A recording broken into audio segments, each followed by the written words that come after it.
سلطان کا جب ہم لیتے ہیں تو خصوصاً وہ ایک طرح کی رقت طاری ہو جاتی ہے. یہ شخصیت ہی ہے ایسی. ہم نے جو اس میں آپ کے سامنے ابھی جو ایک سین کا سلیکشن کیا ہے وہ ہے گریش کارناڈ صاحب کی لکھی ہوئی کناڈا میں ٹپو کنڈا کنسو, اس کی اردو ٹرانسلیٹڈ.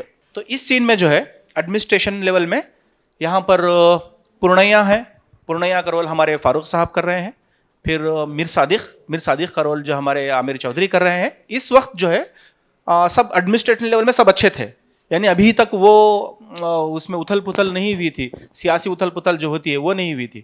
پھر ان کے ساتھ ان کے بچے تھے, پھر اس کے ساتھ غلام علی خان اور عثمان خان صاحب تھے جو حیدر علی کے کلوز ایلڈ تھے. اس کے ساتھ پھر ان کے بچے, پھر باقی کردار جو ہے چیدہ تھے. باقی ایک 5 کردار کو لے کر ہم نے ہے نا شروع کیا ہے. کیا میں یہی پکڑوں؟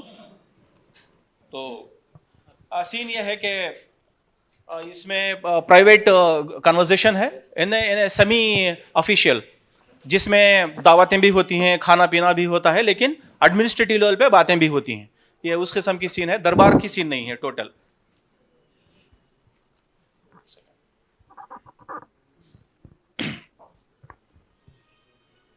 ہاں واہ, اے واللہ کارداشم, اے واللہ ارطغرل بھی آ جا رہا جی. ہر ایک جملے کو اس کے نا آپ اس میں دیکھیں تو اس میں کیا ان کی ٹیپو سلطان کی خصوصیات اور خاصیت ہیں. بسم اللہ الرحمن الرحیم. اور میرے ملک میں ہر عقیدے کے ماننے والا اپنی حفاظت اور روزینہ کے لیے مجھ سے وابستہ ہے. جی جناب, آپ پر ہی منحصر ہیں. ایک اور کباب لیجئے میر صادق. جی بس شکریہ جناب, کباب بہت ہی لذیذ ہے اور میں اپنی حد سے زیادہ کھا چکا ہوں. پورنیا ایک اور سیب لو. سلطان مہربانی آپ کی, لیکن میں اور نہیں کھا پاؤں گا.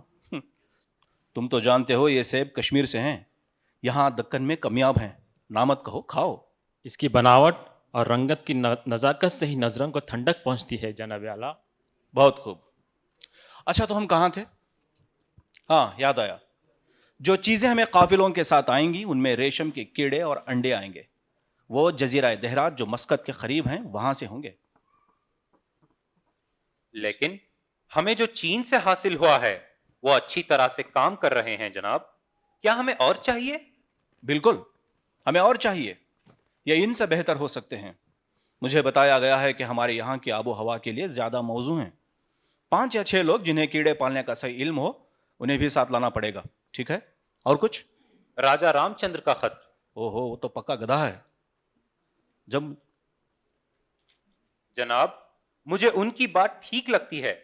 راجہ صاحب کا کہنا ہے کہ حکومت کی دکانیں اور کارخانے تاجروں کی پریشانی کی وجہ ہے. دراصل وہ اپنا مال غریبوں کو بیچ رہے ہیں. آپ لوگ کبھی کچھ سیکھیں گے بھی.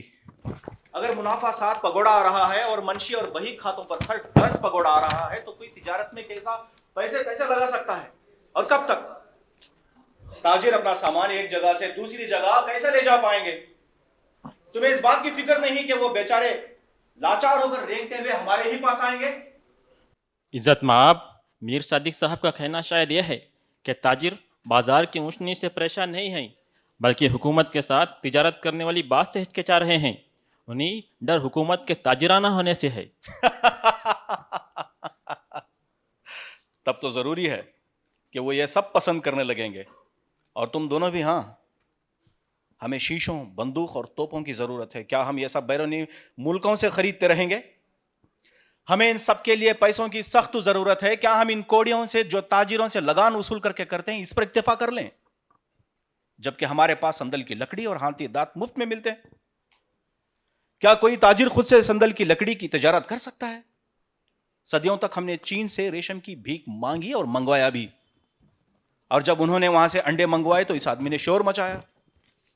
اور اب ہمارے یہاں سلک کی بڑھتی ہوئی تجارت ہے.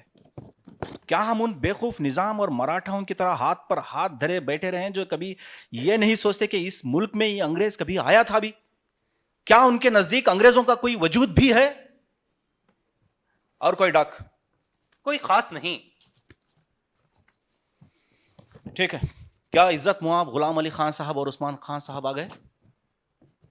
وہ لوگ دیوان عام میں انتظار کر رہے ہیں. یہ ہیں پابند غلام علی خان جو یورپیوں کی طرح وقت کے پابند ہیں. انہیں اندر بلایا جائے. اور میرے بیٹے کہاں ہیں؟ وہ اپنے فارسی کے استاد کے ساتھ بیٹھے ہوئے ہیں. آپ انہیں میرے پاس بھیج دیجئے. استاد کچھ دیر انتظار کر لیں گے. میں چاہتا ہوں کہ باہر سے آئے ہوئے مہمانوں سے بات چیت کے دوران میرے بیٹے موجود رہیں. اب وقت آ گیا ہے کہ انہیں دنیا کے بارے میں بھی کچھ سیکھنا چاہیے.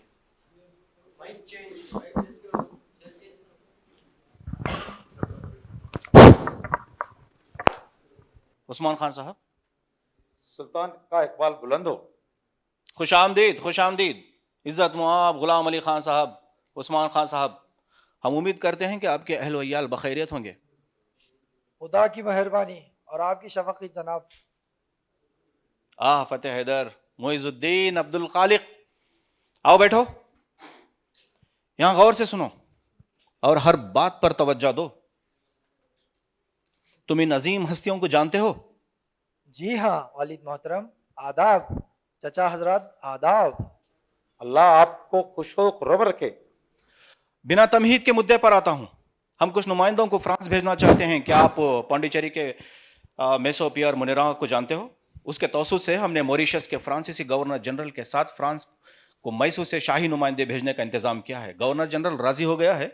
وہ فرانسیسی بادشاہ سے ہماری ملاقات کروائیں گے. میری خواہش ہے کہ آپ بھی اس وقت میں جائیں. عزت مآب غلام علی خان صاحب اس وقت کی قیادت کریں گے. یہ ہمارے لیے بڑی عزت کی بات ہوگی. ساری دنیا ہم پہ رشک کرے گی. مجھے تو آپ پر رشک آتا ہے. میری بڑی خواہش تھی کہ میں بھی آپ کے ساتھ چلوں. جناب آپ یقیناً ہمارے بہتر رہنما ثابت ہوئے ہوتے اور فرانس کے بادشاہ بھی آپ جیسے اعلیٰ عقل مند سے بات کر کے خوش بھی ہوتے. ہاں بھائی، اڑا لو اڑا لو. میرا جتنا مذاق اڑانا ہے اڑا لو. میں یہاں اسی لیے تو ہوں. کہتے ہیں کہ موریشس میں سمندر میں آپ لوگ اس کی قوس و قزح کے سارے رنگ دیکھ سکتے ہیں. پھر اس کے بعد پیرس اور ویرسلی. تم لوگ پریوں والی کہانیوں کے سمندری سفر پر جا رہے ہو. مجھے تم پر رشک ہے مگر میں آپ کی طرح آزاد نہیں ہوں. یہ شیر اتنے بے چین کیوں ہیں؟ کیا انہیں کھانا نہیں دیا؟ جناب یہ بہادر خان کی آواز ہے، وہی زیادہ شور مچاتا ہے. اس کی بڑھتی عمر ہے، اسے دوسرے شیروں سے زیادہ کھانا چاہیے. تم اس کے رکھوالے سے کہہ دو. جو حکم سلطان کا. اس میں ہنسنے والی کیا بات ہے؟ کیا بات ہے اس میں ہنسنے والی بات؟ کیا بات ہے؟ روزانہ شیر اسی وقت بے چین ہوتے ہیں اور آپ روزانہ یہی حکم جاری کرتے ہیں. آپ کا وہاں جانے کا اصل مقصد ہندوستان کے موجودہ حالات کے بارے میں فرانس کے بادشاہ کو بتانا ہے، خاص کر فرانسیسیوں کے ہاں جو حالات ہیں. جی جناب اعلیٰ. میں شاہ لوئیس کے نام ایک خط لکھوں گا، لیکن یاد رہے کہ خط براہ راست بات چیت کا بدل نہیں. آپ لوگ فرانس کے شاہ کو اچھی طرح سمجھائیں کہ یہاں موجود فرانسیسی تیار نہیں ہوئے تو انگریز پورے ہندوستان پر قبضہ جما لیں گے. یہاں فرانسیسی عیش پسند ہو گئے ہیں. اس کے بادشاہ کو چاہیے کہ انہیں کام پر لگائے، ضرورت پڑے تو دھکے مار کر چستی بھرے. لوئی اور میں ایک دوسرے کے ساتھ پائیدار حلیف ہونے کی قرارداد پر دستخط کر سکتے ہیں. ان کے بعد اگر 10,000 فرانسیسی فوجی میری نگرانی میں مارچ کریں گے، سمجھیے میری نگرانی میں. اس بات کو واضح کر دوں کہ پھر انگریز کسی ہندوستان ریاست کے ساتھ علیحدہ معاہدہ نہیں کر سکتا. میں انہیں حکم دوں گا کہ اگر بادشاہ اتنی سی بات پر راضی ہو جائے تو ہندوستان کی قسمت بدل جائے گی. سمجھے؟ جی سمجھے جناب. جب آپ واپس آئیں تو نہ صرف 10,000 فوجی لائیں بلکہ فرانس کے دستکاروں کو بھی ہمارے لیے بندوق، توپ اور پستول بنا سکیں. جی حضور اعلیٰ. آپ جانتے ہیں جو نمائندوں کا وفد ہم پچھلے سال استنبول کے خلیفہ اسلام کو بھیجا تھا وہ حد سے زیادہ کامیاب رہا. ترک، عرب، ایران اب ہمارے یہاں کی پیداوار اور صنعت کے لیے امڑ پڑ رہے ہیں. مسقط کے امام تو ہماری سندل کی لکڑی اور مسالوں پر فدا ہیں، اور انہوں نے یہ اجازت بھی دی ہے کہ ان کے ملک میں ایک کارخانہ قائم کریں. ہاں، آپ کو بھی ایسے تجارتی موقعوں کی تلاش میں رہنا چاہیے. اس سے ہم دونوں ملکوں کو فائدہ ہوگا.